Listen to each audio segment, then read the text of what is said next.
boshlanmoqda. Assalomu alaykum aziz futbol ixlosmandlari. Chempionlar Ligasi navbatdagi tur o'yini Manchester City Etihad stadionida Istanbulning Galatasaray jamoasini qabul qilmoqda va bugungi uchrashuvda hamyurtimiz yana Abduqodir Husanov asosiy tarkibda maydonga tushadi. Albatta hamyurtimiz tamoman asosiy tarkibda maydonda to'p suradigan bo'ldi. Pep Guardiolani ishonchini oqladi albatta. Abduqodirning ishlariga omad tilaymiz. Qo'llab-quvvatlaysiz degan umiddamiz. Har doimgidek bugungi o'yinda chiroyli va mazmunli o'yin kutib qolamiz hamyurtimizdan. O'yin boshlanishiga esa sanoqli daqiqalar qoldi azizlar.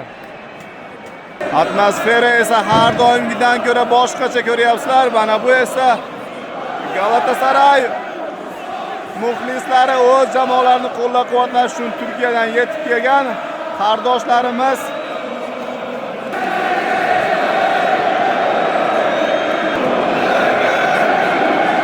Har doimgidek bitta duo bilan boshlaysiz degan umiddaman. Albatta bugun hammamizni xursand qiladi hamda chiroyli o'yin o'tkazadi deb o'ylaymiz. Bitta duo. Allohu akbar. Xudo xolisa hammasi zo'r bo'ladi. O'yin boshlandi.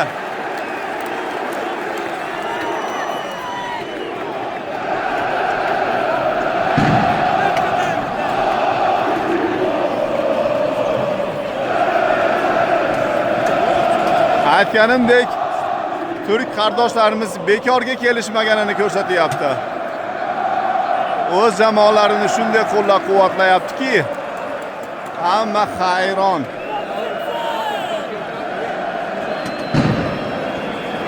Bernardo Silva to'p bilan. Hoppa, o'yin qoidasi buzildi.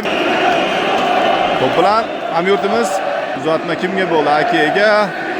O'Reilly yana Ake to'pni qabul qilib oldi.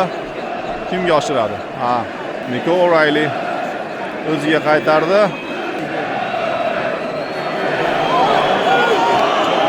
Ajoyib uzatma. Umar Marmush nima qilyapti bu bola?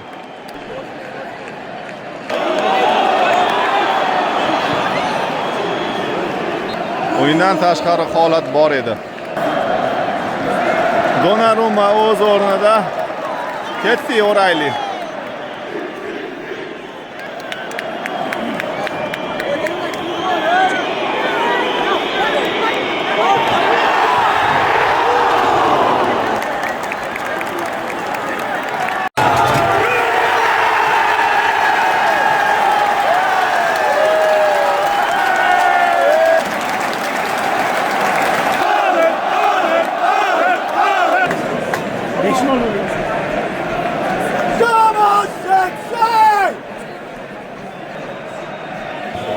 Pepara uzat endi.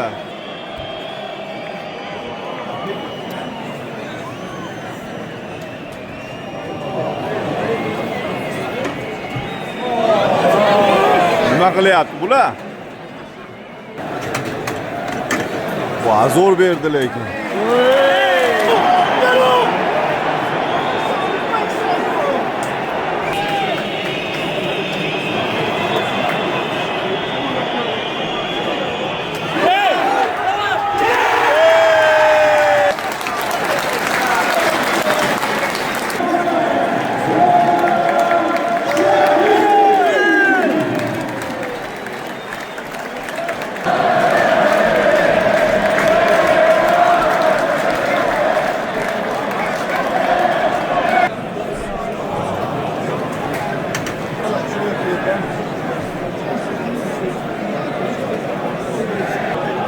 Guardiola asabiylashyapti-yu.